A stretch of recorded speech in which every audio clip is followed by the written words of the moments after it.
इस क्वेश्चन में क्या कह रहा है, क्वेश्चन कह रहा है two weights W1 and W2 in equilibrium and at rest are suspended as shown in figure, then the ratio W1 upon में W2।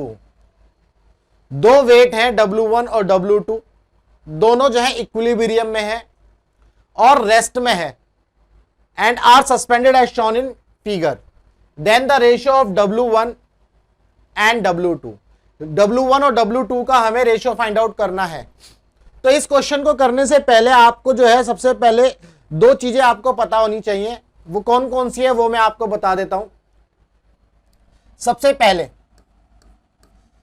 जब भी आपको स्ट्रिंग और पुली या कनेक्टेड मोशन वाला जो क्वेश्चन है, अगर इस टाइप का क्वेश्चन मिलता है, तो जो स्ट्रिंग है, स्ट्रिंग के बारे में आपको ये समझना है कि जब भी इस टाइप का क्वेश्चन होगा तो स्ट्रिंग जो होगी इनएक्सटेंसिबल होगी। स्ट्रिंग जो होगी इनएक्सटेंसिबल होगी। सबसे पहले तो ये समझना है इनएक्सटेंसिबल मतलब स्ट्रिंग के अंदर कोई भी कंप्रेशन या देयर इज ए नो और elongation, that means there is no change in length. String की लेंथ में कोई चेंज नहीं आएगा, ये आपको समझना है। ये अजम्पशन है और इसी अजम्पशन पर हम जो है इन सवालों को करते हैं। दूसरा क्या है कि ये जो स्ट्रिंग है ये फ्रिक्शनलेस हमें कंसीडर करनी है। क्या करनी है? फ्रिक्शनलेस। अगर आपको कोएफिशिएंट ऑफ फ्रिक्शन दिया है तो आप फिर इसको फ्रिक्शनलेस नहीं कंसीडर कर सकते। अगर आपको कोएफिशिएंट ऑफ फ्रिक्शन नहीं दिया तो आपको ये फ्रिक्शनलेस कंसीडर करनी है। तीसरा, मासलेस। ये तीन चीजें हैं। मासलेस का मतलब है अगर आपको स्ट्रिंग का मास जो है वेरिएशन में दिखाया गया है कि मतलब विद रिस्पेक्ट टू लेंथ जो है स्ट्रिंग का मास चेंज हो रहा है या स्ट्रिंग का मास आपको गिवन है, तो उस केस में आप जो है मासलेस वाले अजम्पशन को कंसीडर नहीं कर सकते। अब चूंकि इस क्वेश्चन में तो कुछ दिया ही नहीं है, जब इस क्वेश्चन में आपको कुछ नहीं दिया तो आप ये तीनों अजम्पशन कंसीडर कर लोगे कि भाई जो स्ट्रिंग है वो इनएक्सटेंसिबल है, फ्रिक्शनलेस है और मासलेस है। अब मैं इन तीनों का एक छोटा सा मतलब बता देता हूं। इनएक्सटेंसिबल तो आपको पता चल गया, there is no change in length, either elongation और कंप्रेशन। फ्रिक्शनलेस का मतलब है जैसे यहां पुली और स्ट्रिंग के बीच में देखो कनेक्शन है, इधर ये वाला। अगर फ्रिक्शन होगा तो टेंशन इस वाली स्ट्रिंग में डिफरेंट होंगी, टेंशन इस वाली स्ट्रिंग में डिफरेंट होंगी। मतलब अगर इस स्ट्रिंग में मान लो मैं ये बोलता हूं भाई यहां पर टेंशन T1 है, ठीक है, तो हो सकता है यहां पर टेंशन ये T2 हो। क्लियर है? तो यहां पर स्ट्रिंग में टेंशन T1 है, यहां टेंशन T2 है। ये है फ्रिक्शनलेस की कहानी। मतलब इस स्ट्रिंग में और इस स्ट्रिंग में टेंशन क्या होंगी? डिफरेंट होंगी। मासलेस का मतलब क्या है? अगर इसमें मासलेस और आ जाता है, यानी कि मान लो इसका स्ट्रिंग का मास दिया है, अगर स्ट्रिंग का मास दिया है तो अब क्या होगा? यहां टेंशन T1 होगी, यहां पर tension T3, that means tension different हो जाएंगी। इस तरह से आपको समझना है इनएक्सटेंसिबल, फ्रिक्शनलेस और मासलेस। अगर ये तीनों है तो इस वाले पोर्शन में टेंशन सब जगह सेम होगी, इस वाले पोर्शन में टेंशन सब जगह सेम होगी। अगर फ्रिक्शन दिया है तो इस वाले पोर्शन में टेंशन डिफरेंट होगी, इस पोर्शन में टेंशन डिफरेंट होगी। अगर मास दिया है तो इस स्ट्रिंग के अंदर ही टेंशन डिफरेंट होगी, यहां टेंशन अलग होगी, यहां टेंशन अलग होगी। आपको ये इस तरह से समझना है। अब इस क्वेश्चन में कुछ नहीं दिया तो हम तो ये अज्यूम करेंगे कि भैया ये जो स्ट्रिंग है इनएक्सटेंसिबल है, फ्रिक्शनलेस है और मासलेस है। अब हम क्या करेंगे? अब हम जो है इसको बैलेंस करेंगे। देखो ये वेट है W1 W2 वेट नीचे लग रहा है। हम ऐसा मान लेते हैं W2 है तो इसके ऊपर ये स्ट्रिंग जो है, इस स्ट्रिंग के अंदर टेंशन T1 हो जाएगा। अब चूंकि मैंने बोला ये इनएक्सटेंसिबल है, फ्रिक्शनलेस है, मासलेस है, तो यहां T1 है तो यहां भी टेंशन क्या हो जाएगा? T1। क्लियर है? अब मैंने आपको बोला कि चूंकि ये फ्रिक्शनलेस है तो दैट मींस इस पोर्शन में और इस पोर्शन में टेंशन सेम होगी, इस वाली स्ट्रिंग में और इस वाली स्ट्रिंग में टेंशन सेम होगी। दैट मींस अगर ये T1 है, ये T1 है, तो आपको यहां पर भी T1 ही मिलेगा। क्या मैं इस तरह से लिख सकता हूं? सॉरी, W2 है ना, हम इसे T2 कर लेते हैं, इसको जो है हम T2 कर लेते हैं, ये हमारा T2 हो गया। अब चूंकि ये फ्रिक्शनलेस है, मासलेस भी है, तो यहां T2 है तो यहां भी T2 हो जाएगा, ये टेंशन T2 आपको मिल गया। भाई W2 T2 और ये वाली कहानी आपको उम्मीद करता हूं समझ में आ गई होगी। फिर से समझ लो, इनएक्सटेंसिबल, फ्रिक्शनलेस, मासलेस, अगर ये तीनों है तो इस पोर्शन में, स्ट्रिंग के इस पोर्शन में टेंशन सब जगह सेम होगी। अगर फ्रिक्शनलेस होता, अगर फ्रिक्शन होता है इसमें, बाकी सब रहता है इसमें इनएक्सटेंसिबल और मासलेस है, लेकिन अगर फ्रिक्शन दिया है तो यहां वाली स्ट्रिंग में टेंशन अलग होगी, इस वाली स्ट्रिंग में टेंशन अलग होगी। अगर मान लो यहाँ 10 न्यूटन है तो यहां हो सकता है 15 न्यूटन हो, 8 न्यूटन हो स्ट्रिंग के पोर्शन में। अगर इस स्ट्रिंग में मास दिया होता तो अब स्ट्रिंग के अंदर ही टेंशन अलग अलग होती है। यहां मान लो 5 न्यूटन, 10 न्यूटन, 15 न्यूटन, इस स्ट्रिंग के हर पोर्शन में टेंशन अलग अलग होती है। आपको इस तरह से समझ लेना है। चलो अब ये तो क्लियर हो गया। यहां पर W1 है, ये W1 नीचे की तरफ एक्ट कर रहा है।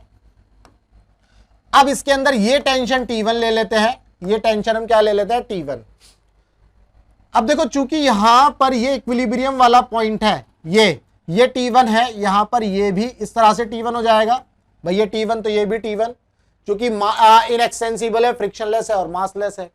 अब चूंकि ये वाला जो पॉइंट है ना, ये इसकी वजह से इस पॉइंट पर ये जो W1 वेट लग रहा है, T2 लग रहा है, और चूंकि ये किसी डिफरेंट एंगल पर है तो यहां पर जो स्ट्रिंग होगी ना, इस स्ट्रिंग के अंदर टेंशन डिफरेंट होगी। मान लो इसके अंदर टेंशन हमने ले ली T3, इसके अंदर हमने टेंशन ले ली T3 और यहां पर भी टेंशन T3। ये ध्यान रखना है, इस वाले पोर्शन में जो टेंशन होगी दैट विल बी डिफरेंट। इस पोर्शन में जो टेंशन होगी वो डिफरेंट होगी। क्यों? क्योंकि यहां पर ना तो पुली है, पुली वाला सिस्टम नहीं है यहां पर तो इस वेट को अटका दिया इस तरह से, तो इस W1 और इस वाली टेंशन की वजह से यहां पर जो टेंशन होगी वो दैट विल बी डिफरेंट। इसमें ये वाला कॉन्सेप्ट यूज करके ये मत कर देना T2 तो यहां भी T2, यहां भी T2, सब जगह T2 भाई नहीं मिलेंगे। तो सब जगह जब T2 भाई नहीं मिलेंगे तो आपको ध्यान रखना है कि यहाँ T3 कैसे चलेगा वो आपको समझना है। क्योंकि ये वाली जो स्ट्रिंग है, इस स्ट्रिंग के साथ यहां पर कोई पुली नहीं है, कुछ भी नहीं है, ये तो एक तरह से इस वेट को अटका दिया है या लटका दिया गया है। तो जब ये वेट लटक गया है तो यहां टेंशन अलग होगी। क्यों? क्योंकि ये T2 और इस वेट की वजह से यहां पर जो रिजल्टेंट आएगा दैट विल बी डिफरेंट। क्या ये बात क्लियर है? ये आपको समझना है। अब अगर आपको ये सारी चीजें समझ में आ गई, अब हम आगे बढ़ेंगे। चूंकि ये सिस्टम कैसा है, इक्विलिब्रियम में है। क्वेश्चन में क्या दिया है, ये सिस्टम जो है इक्विलिब्रियम में है और रेस्ट में है। अब अगर आप ध्यान से देखो, अगर कोई भी सिस्टम इक्विलिब्रियम में होता है तो हम यहां पर एक नजर से ये देख पा रहे हैं कि यहां पर जो है कंकरेंट फोर्सेस लग रहे हैं। वो मैं आपको बताता हूं। अभी सबसे पहले हम W2 की बात कर लेते हैं, W2 को बैलेंस कर लेते हैं। तो फॉर W2, अगर मैं W2 की बात करूं तो भाई न्यूटन का जो सेकंड लॉ है वो ये बोलता है कि समेशन करना है, जितने भी एक्सटर्नल फोर्सेस हैं उन सभी का समेशन करना है। दैट मींस उनका नेट निकालना है, और वो किसके इक्वल होगा, मास इनटू एक्सीलरेशन के। और ये हमें विद साइन रखने हैं। ये हमें कैसे रखने हैं, विद साइन। हमें ये विद साइन रखने हैं। अब विद साइन का मतलब ये है कि भाई इधर भी साइन रखने हैं, इधर भी। इस तरह से हम बैलेंस कर लेते हैं। बुक में देखोगे नहीं समझ में आएगा, क्योंकि वहां कब MA प्लस कब MA माइनस, यहां तो वे हमेशा प्लस लेते हैं, यहां चेंज कर देते हैं। तो बुक में करो देखोगे तो वो एक दो स्टेप बीच में गैप दे करके आगे बढ़ जाते हैं। तो यहां मैं एकदम सिंपल वे में बता रहा हूं कि देखो T2 अब ऊपर की तरफ लग रहा है तो पॉजिटिव, T2 जो है ऊपर की तरफ लग रहा है पॉजिटिव, तो ये एक्सटर्नल फोर्स है। W2 नीचे की तरफ लग रहा है तो नेगेटिव ले लो, ये एक्सटर्नल फोर्स है। दैट इज इक्वल टू, अब चूंकि ये जो W2 है ये इक्विलिब्रियम में है, ये इक्विलिब्रियम में है, तो मास इनटू एक्सेलरेशन, एक्सेलरेशन 0 जाएगा तो ये टर्म 0 जाएगी। तो T2 आपको मिल जाएगा W2 के इक्वल। सिंपल इस तरह से आपको ये करना है। अब हमने जो है W2 तो देख लिया, अब हम W1 की बात करेंगे। फॉर W1 हम क्या करने वाले हैं, इसको आप ध्यान से समझेंगे। अब देखो ये वाला जो पॉइंट है ये इक्विलिब्रियम में है, मतलब कि इस पॉइंट पर तीन फोर्स लग रहे हैं, T3, T2 and this T1, T3 T2 T3 और T1 ये सारे फोर्सेस लग रहे हैं, तो आपने लामीज थ्योरम पढ़ी होगी, आपने लैमीज थ्योरम पढ़ी होगी। इस तरह से मान लो तीन फोर्स लगते हैं, ये मान लो F1 है, ये F2 है, ये F3 है, ये तीनों जो है कंकरेंट फोर्सेस है। कंकरेंट फोर्स का मतलब है तीनों फोर्सेस सेम प्लेन में है और उनका जो इनिशियल पॉइंट है वो सेम है। इस तरह से आपको समझना है, यानी कि तीन वेक्टर को इनिशियल भी है और को प्लेनर भी है, तब ये कंकरेंट फोर्सेस बनेंगे। अब यहां पर मान लो ये अल्फा है, ये आपका बीटा है और ये आपका गामा है। तो लैमीज थ्योरम बोलते हैं कि भैया ये जो सिस्टम है इक्विलिब्रियम में है। किस में है ये सिस्टम? इक्विलिब्रियम में है। अगर ये सिस्टम इक्विलिब्रियम में है तो आपको क्या करना है? आपको सिंपल लैमीज थ्योरम लगा देनी है। लैमीज थ्योरम लगाओ, F1 अपॉन में sine alpha that is equal to F2 upon में sine beta that is equal to F3 upon में साइन गामा।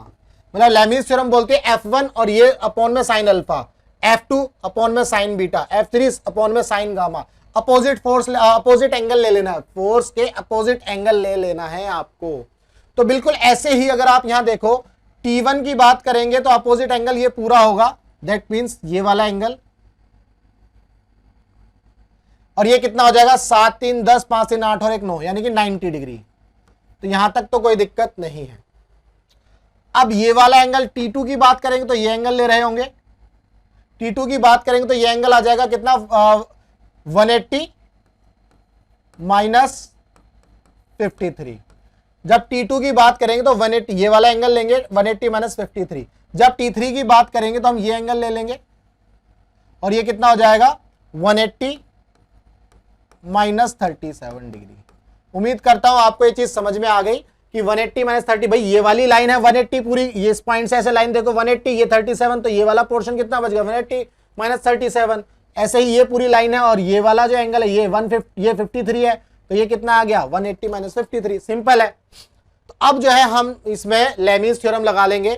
तो पहले हम लिखते हैं T1 के लिए, T1 अपॉन में ये वाला एंगल साइन 90, T1 अपॉन में sine 90 that is equal to T2 हमारा ये है और ये आ गया साइन 180 माइनस 53, साइन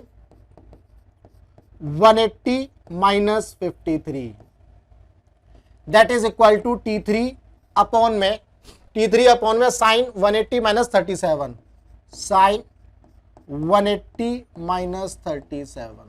उम्मीद करता हूं आपको ये चीजें समझ में आ गई होंगी। और अब इस क्वेश्चन को करने के लिए अब हमें क्या करना है? अब इसको सॉल्व कर लेना है। सॉल्व कैसे करोगे? आप देखोगे T1 हमारा W1 है, T1 हमारा देखो T1 नॉट T1, T1 हमारा किसके इक्वल है? हाँ, T1 हमारा W1 के इक्वल है। यहां भी देख सकते हैं भाई, W1 को अगर बैलेंस करते, अगर हम W1 को बैलेंस करते तो यहां पर हम क्या लिखते? प्लस T1, यहां देख लेते हैं, minus W1 that is equal to 0, क्योंकि ये भी रेस्ट में है। तो T1 हमारा किसके इक्वल आ रहा है? W1 के। तो T1 हमारा किसके इक्वल आ रहा है? W1 के। तो हाँ, ये यहां पर मिस कर गए, T1 is equal to W1। हमें इसको भी तो बैलेंस करना है। लैमीज थ्योरम तो इस पॉइंट के लिए लगी है, लैमीज थ्योरम इस पॉइंट के लिए लगी है, ध्यान रखना। तो T1 is equal to W1 हमें मिल गया, तो ये हमारा W1 आ गया। यहां पर साइन 90 हमारा 1 होता है, that is equal to T2 देखो, T2 हमारा किसके इक्वल है? W2 के। T2 किसके इक्वल है? W2 के। हमारा T2 W2 के इक्वल आया था, ये W2 अपॉन में साइन 180 माइनस 53। इसकी जरूरत नहीं है, इसको छोड़ देंगे हम। क्यों? क्योंकि हमें T3 नहीं चाहिए, हमें T3 वाली कोई रिलेशन नहीं चाहिए ही नहीं। हमें तो W1 अपॉन में W2 का रेशियो फाइंड आउट करना है। तो यहां से हम W2 अपॉन में W2 का रेशियो फाइंड आउट कर लेंगे। W1 अपॉन में W2 that is equal to 1 upon. अब ये जो साइन 180 माइनस 53 है, इसको क्या करना है? यहां लिख लेते हैं, देखो, आफ्टर स्कूल टू कॉलेज। तो 180 माइनस 53 कौन से क्वाड्रेंट में मिलेगा आपको? सेकंड क्वाड्रेंट में।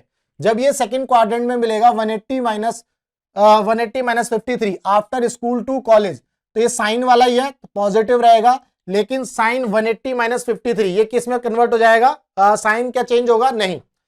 अगर 90 जो है ऑड का मल्टीपल है तो चेंज हो जाते हैं, साइन जो है कॉस में चेंज हो जाएगा, कॉस जो है साइन में चेंज हो जाएगा। अगर 90 इवन का मल्टीपल है तो नो चेंज, तो नो चेंज, ये आपको याद रखना है। ये मैथ्स में है, ये मैथ्स का पोर्शन है, बट फिर भी आप याद रखिए 90 अगर ऑड का मल्टीपल है तो साइन कॉस में चेंज हो जाएगा, कॉस साइन में चेंज हो जाता है। अब साइन 180, अब ये जो 180 है ये 180 तो 90 इंटू 2 है, 90 इंटू 2 यानी कि 90 जो इवन का मल्टीपल है, कोई चेंज नहीं होगा, तो साइन 53 आपको यहां पर मिल जाएगा। यहां पर ये आपको क्या मिल गया? साइन 53। जब आपको ये साइन 53 मिल गया, जब आपको ये साइन 53 मिल गया, अब हम इस साइन 53 को भी देख लेते हैं। साइन 53 क्या होता है देखो, यहां पर समझ लेते हैं। ये एंगल 90 डिग्री है, ये 3, 4 और 5, ये वाली चीज आपको पकड़ लेनी है। 3, 4, 5, 5 और 3 के साथ जो एंगल बनता है 53, 5 और 4 के साथ जो एंगल बनता है 37। इस वाले ट्रायंगल को तो आप रट लो, नीट में और जेई में सबसे ज्यादा आता है ये वाला ट्रायंगल। आंख बंद करके आप इसको जो है मेमोराइज कर लो, रट लो, जो करना है वो करो। सिर्फ एक ऐसी चीज है जो मैं ये बता रहा हूं रटने के लिए, बाकी तो फिजिक्स में मैं कुछ नहीं बोलता रटने के लिए, लेकिन आपको ये रटना ही पड़ेगा। 3, 4, 5 ये कॉम्बिनेशन याद करो, 5 और 3 के साथ 53 बन रहा है, बाकी जो 37 और ये 90। तो अब देखो साइन 53, अगर हम 53 एंगल लेंगे तो ये एंगल लेंगे तो ये लाइन क्या होगी हमारी? परपेंडिकुलर। ये हमारी क्या बन जाएगी? परपेंडिकुलर। ये लाइन हमारी क्या बन जाएगी? परपेंडिकुलर। और ये हाइपोटेन्यूस बन जाएगी और ये हमारा बेस बन जाएगा। ठीक है ना भाई? तो परपेंडिकुलर, हाइपोटेन्यूस, बेस हमें मिल गया। तो साइन 53 के सामने ये परपेंडिकुलर और ये हाइपोटेन्यूस, तो साइन थीटा क्या होता है? परपेंडिकुलर अपॉन में हाइपोटेन्यूस। साइन थीटा क्या होता है? परपेंडिकुलर अपॉन में हाइपोटेन्यूस। तो साइन 53 के सामने परपेंडिकुलर 4/5, 4/5। अब ये 5 ऊपर पहुंच जाएगा तो हमें आंसर क्या मिल जाएगा? 5/4। 5/4 is the answer. W1 upon में W2 हमें मिला 5/4। क्लियर है? तो उम्मीद करता हूं आपको इसमें सारी चीजें समझ में आ गई होंगी। ये बहुत इंपॉर्टेंट चीज है, ये तीनों चीजें जो मैंने बताई।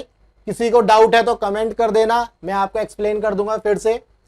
और एक ये 53 ये वाला भी कॉन्सेप्ट इसमें लग रहा है, इसमें मैथ्स भी आ गई है, तो इसमें काफी कॉन्सेप्ट लग चुके हैं। और लेमीज थ्योरम जो सबसे इंपॉर्टेंट है, यहां पर लेमीज थ्योरम भी लगी है, आपको यहां दिख रही है। लेमीज थ्योरम भी यहां पर लग रही है। लेमीज थ्योरम तभी अप्लाई होगी जब कंकरेंट फोर्सेस होंगे और सिस्टम इक्विलिब्रियम में होगा। ये ध्यान रखना है, अगर सिस्टम इक्विलिब्रियम में नहीं है और कंकरेंट फोर्सेस लग रहे हैं तो आप लेमीज थ्योरम अप्लाई नहीं कर सकते। उम्मीद करता हूं आपको ये जो चीजें हैं क्लियर हो गई होंगी। अगर किसी भी कंकरेंट फोर्सेस लग रहे हैं और सिस्टम इक्विलिब्रियम में नहीं है तो लेमीज थ्योरम अप्लाई नहीं हो सकती, आप गांठ बांध लीजिए। क्लियर है? चलो, तो अगर आपको ये क्वेश्चन समझ में आ गया, इसका जो सॉल्यूशन है वो समझ में आ गया, तो भैया वीडियो को लाइक करना और चैनल को सब्सक्राइब करना। हमने इस क्वेश्चन के डाउट का खात्मा कर दिया है। अब जो है नेक्स्ट क्वेश्चन देखेंगे, नेक्स्ट क्वेश्चन में क्या डाउट है, उस डाउट के खात्मे को भी हम करेंगे। चलिए मिलते हैं नेक्स्ट डाउट में।